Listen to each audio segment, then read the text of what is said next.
what I want you to do is when something works, so not everything is going to interact. This is why you're experimenting, to try to figure out what color swatches, what color squares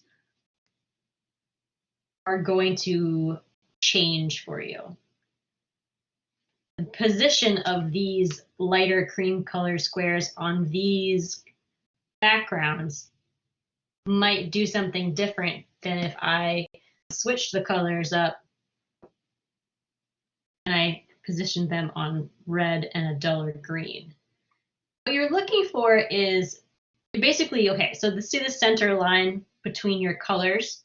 You want to position your squares relatively close to the center because you want to be looking, you want to look at this line. This is where your eye is, so that you can see if there's any change happening here. If it doesn't really register as changing at all, then it's probably not changing.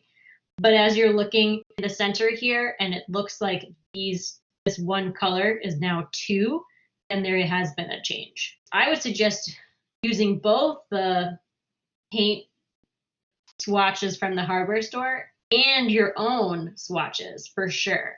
Now I've got these are, I think this is a muted pink. They're not, they're not a prismatic pink, they're muted. Put them down and see if these squares change and shift a little bit. One looks different than the other. If nothing is happening, I think this one is now brighter, the one on the green. If something's happening, then I'll take a picture with my phone. And also kind of take note, have a little like blank piece of paper nearby for you to write down your findings. Like you'll write down number 1 photo is of, and then draw like a little square like this, and maybe put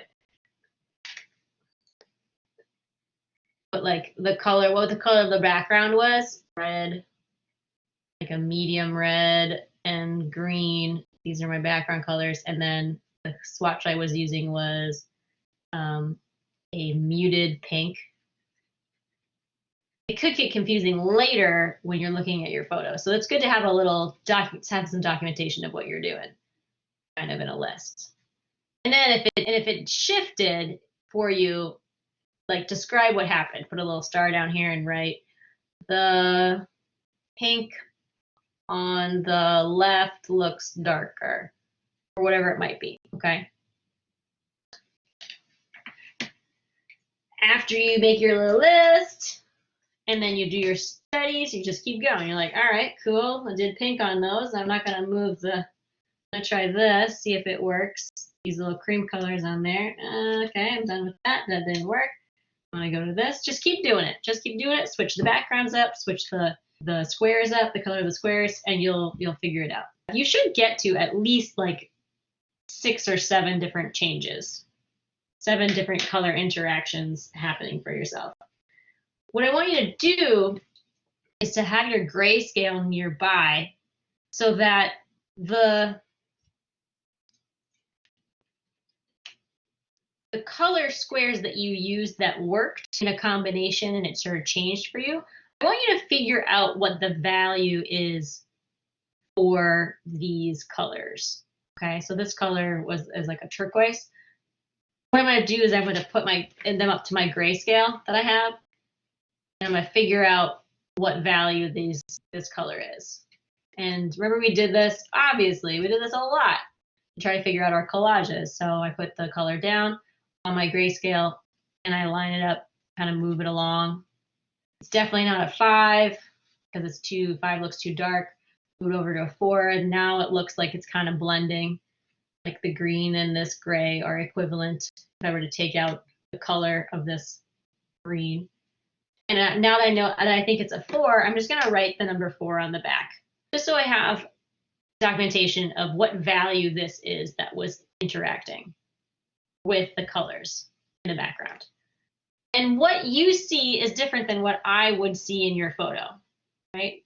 You're you, I'm me. The color interaction in the video that he was seeing.